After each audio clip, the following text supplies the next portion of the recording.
Chapter 10, An Explosion. Day after day, the spider waited, head down, for an idea to come to her. Hour by hour, she sat motionless, deep in thought. Having promised Wilbur that she would save his life, she was determined to keep her promise. Charlotte was naturally patient. She knew from experience that if she waited long enough, a fly would come to her web, and she felt sure that if she thought long enough about Wilbur's problem, an idea would come to her mind. Finally, one morning toward the middle of July, the idea came. "Why, how perfectly simple," she said to herself. "The way to save Wilbur's life is to play a trick on Zuckerman. If I can fool a bug," thought Charlotte, "I can surely fool a man. People are not as smart as bugs." Wilbur walked into his yard just at that moment. "What are you thinking about, Charlotte?" he asked. "I was just thinking," said the spider, "that people are very gullible." "What does gullible mean?" "Easy to fool," said Charlotte. "That's a mercy," replied Wilbur, and he lay down in the shade of his fence and went fast asleep. The spider, however, stayed wide awake, gazing affectionately at him and making plans for his future.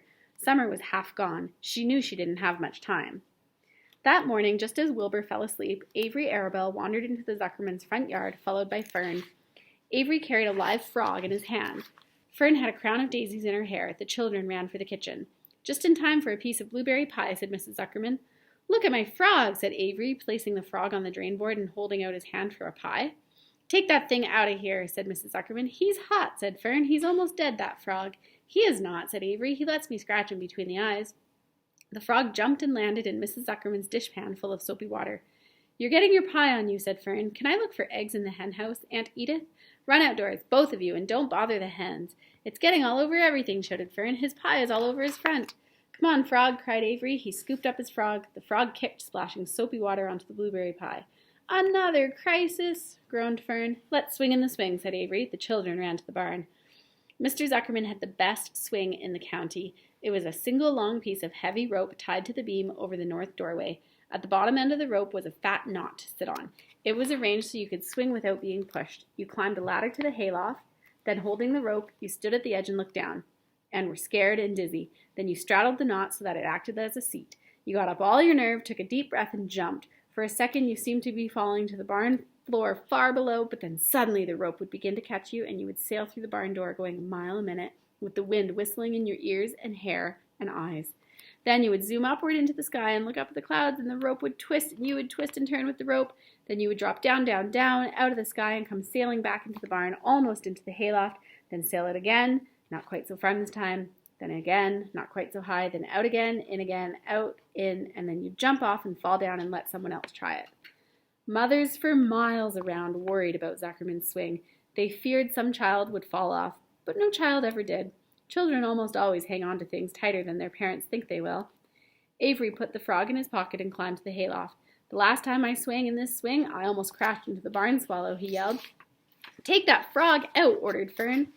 Avery straddled the rope and jumped. He sailed out through the door, frog and all, and into the sky, frog and all. Then he sailed back into the barn. "Your tongue is purple," screamed Fern. "So is yours," cried Avery, sailing out again with the frog.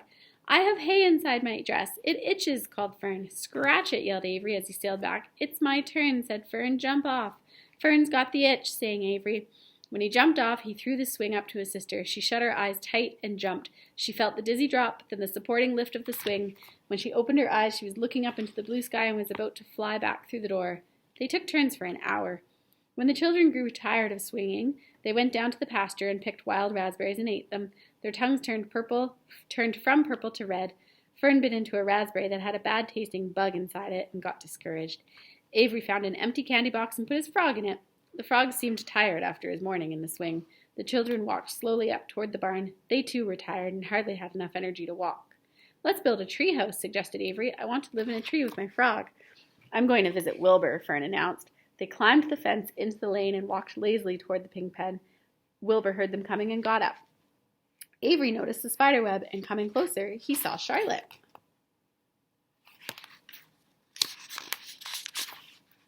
"Hey, look at that big spider," he said. "It's tremendous."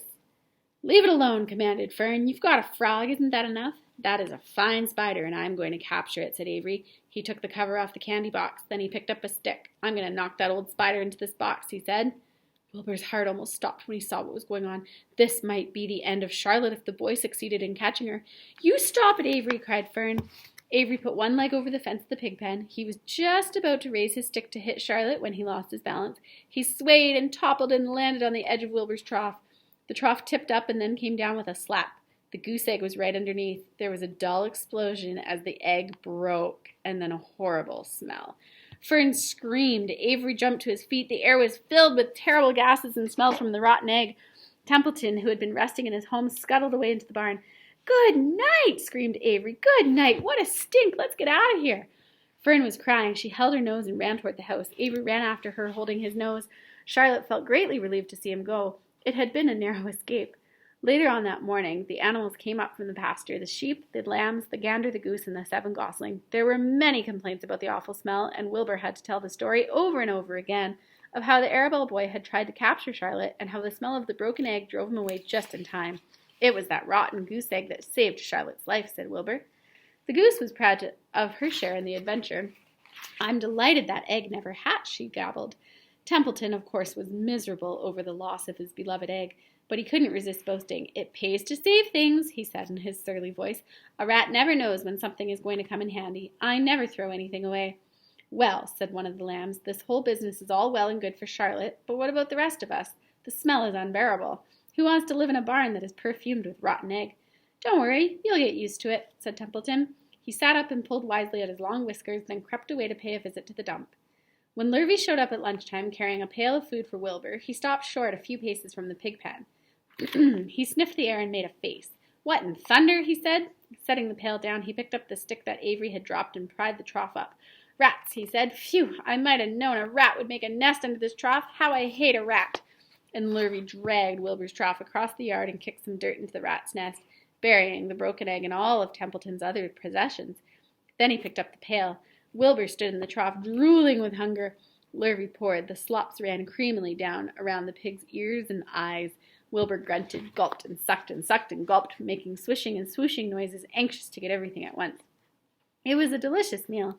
Skim milk, wheat middlings, leftover pancakes, half a donut, the rind of a summer squash, 2 pieces of stale toast, a third of a ginger snap, a fish tail, 1 orange peel, several noodles from a noodle soup, the scum off a cup of cocoa, an ancient jelly roll, a strip of paper from the lining of the garbage pail, and a spoonful of raspberry jello. Wilbur ate heartily. He planned to leave half a noodle and a few drops of milk for Templeton. Then he remembered that the rat had been useful in saving Charlotte's life, and that Charlotte was trying to save his life. So he left a whole noodle instead of a half. Now that the broken egg was buried, the air cleared and the barn smelled good again. The afternoon passed and evening came. Shadows lengthened. The cool and kindly breath of evening entered through doors and windows.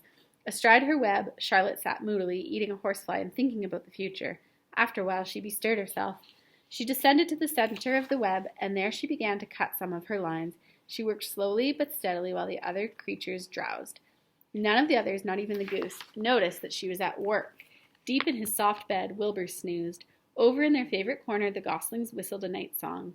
Charlotte tore quite a section out of her web, leaving an open space in the middle.